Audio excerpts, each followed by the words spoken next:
오늘날 인류는 기후위기와 잦아지는 자연재해로 생존의 위협을 당하고 있습니다. 기온 상승으로 생태계는 붕괴 직전에 놓였고, 북극과 남극의 빙하는 속수무책으로 녹아내려 지도에서 사라지는 땅들이 점차 늘어나고 있습니다.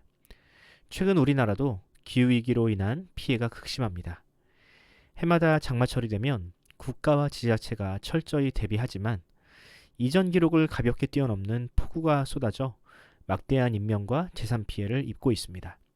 어떤 지역은 감당할 수 없을 만큼 쏟아지는 비가 문제인 반면 강릉처럼 비가 오지 않아 고통받는 곳도 있습니다. 이 작은 땅덩어리에서도 기후가 이렇게나 제각각이니 미래의 기후를 예측하고 대비하는 일은 앞으로 더욱 어려워질 수밖에 없어 보입니다. 과거 인류는 자연재해로부터 살아남기 위해 기록을 남겼습니다. 어디서 어떤 규모의 재해가 일어나는지를 상세히 기록했고, 후대 사람들은 그 기록을 통해 지진이나 홍수가 언제, 어디서 자주 발생하는지 파악하여 대비책을 마련했습니다. 하지만 재해는 대비만으로 완전히 피할 수 있는 것이 아닙니다. 과학이 발달한 오늘날에도 예측이 빗나가게 일수인데 과거에는 오죽했을까요? 그래서 고대인들은 신을 숭배하는 방식으로 재해를 막고자 했습니다.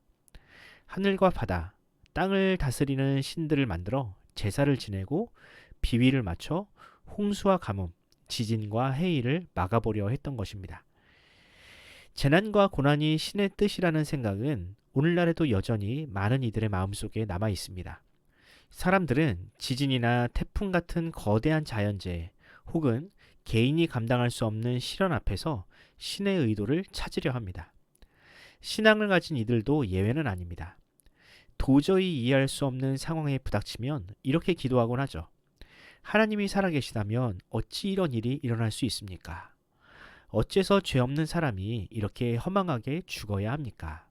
오늘 우리가 묵상할 아모스서는 이미 닥친 재난과 앞으로 닥칠 고난이 과연 어떤 의미를 지니는지 선지자적 통찰을 담아 우리에게 전하고 있습니다. 이 말씀이 주는 교훈은 무엇이며 끊이지 않고 앞으로 더욱 빈번해질 재난과 위기 앞에서 성도는 어떤 자세를 취해야 할지 함께 고민해보는 시간을 갖겠습니다. 아모스가 활동했던 때는 기원전 8세기 중반으로 북이스라엘과 남유다 모두가 정치, 경제적으로 유례없는 번영을 누리던 시기였습니다. 특히 당시 북이스라엘을 다스리던 여로보암 2세는 솔로몬 시대에 버금갈 만큼 국력을 키워 영토를 넓혔고 무역을 활성화하며 나라의 황금기를 이끌었습니다. 하지만 이런 번영의 이면에는 극심한 사회적 불의와 도덕적 타락이 깊숙이 자리 잡고 있었습니다. 빈부격차는 극에 달했고 우상숭배는 만연했죠. 결국 쌓이고 쌓인 부조리는 북이스라엘이 아시리아에, 남유다가 바벨론에 멸망하는 비극적인 결과를 초래했습니다. 특히 아모스 선지자가 활동했던 시기는 북이스라엘에 거대한 재난이 닥친 직후였습니다. 아모스서 1장 1절을 우리말 성경으로 보면 아모스가 지진이 일어나기 2년 전부터 활동했다고 기록되어 있지만 이것을 원문에 더 가깝게 번역하면 지진 후라고 해석하는 것이 옳습니다. 이 지진은 그 피해 규모가 엄청나서 지금까지도 그 흔적이 발견될 정도의 대지진이었습니다. 지진의 피해를 직접적으로 맞닥뜨린 북이스라엘은 과연 어떤 모습이었을까요? 이전처럼 모든 것이 풍족한 살기 좋은 나라였을까요? 아닙니다. 지진으로 집과 사회 기반 시설은 무너져 버렸을 것이고 땅이 갈라져 우물은 말라버렸을 것입니다. 애써 가꾸던 논밭 역시 더는 농사를 지을 수 없는 황폐한 땅으로 변했겠죠. 결국 지진은 북이스라엘의 경제를 송두리째 파괴했습니다. 이전까지의 모든 번영은 한순간에 사라지고 사람들은 이제 각자 알아서 살아남아야 하는 절박한 상황에 놓이게 된 것입니다.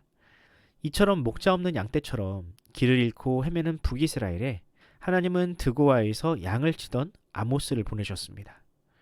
하나님께서는 왜 하필 아모스를 선택하셨을까요? 당시 남유다에는 선지자 학교까지 있었고 수많은 선지자 후보생들이 있었을 텐데 왜 하나님은 전문적인 훈련조차 받지 않은 한낱 목자를 선지자로 세우셨을까요? 지금 북이스라엘에 필요한 사람은 말을 유창하게 하는 사람이 아니었습니다. 그들에게는 이스라엘의 진정한 목자이신 하나님을 대신하여 길 잃은 양떼를 긍휼히 여기는 마음으로 보듬어줄 사람이 필요했습니다. 비가 오나 눈이 오나 24시간 내내 양 곁을 지키는 목자처럼 절망에 빠진 백성들에게 올바른 길을 제시하고 살 길을 열어줄 진정한 목자가 필요했던 것입니다. 그렇게 아모스는 하나님을 대신하여 북이스라엘이라는 양떼를 돌보는 목자로 부름받았습니다.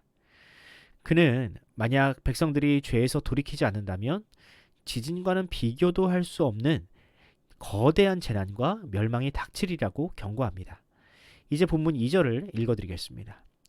그가 이르되 여호와께서 시온에서부터 부르짖으시며 예루살렘에서부터 소리를 내시리니 목자의 초장이 마르고 갈멜산 꼭대기가 마르리로다. 아모스는 경제적 풍요와 안정을 위해 영혼마저 우상에게 바쳤던 북이스라엘을 향해 진정한 목자가 누구인지를 역설했습니다. 그는 하나님께서 허락하시지 않는 한 모든 풍요는 헛된 것임을 강조하면서 오직 하나님을 목자로 믿고 따르는 길만이 북이스라엘이 살 길이라고 외쳤습니다. 아모스의 경고는 북이스라엘에만 그치지 않았습니다.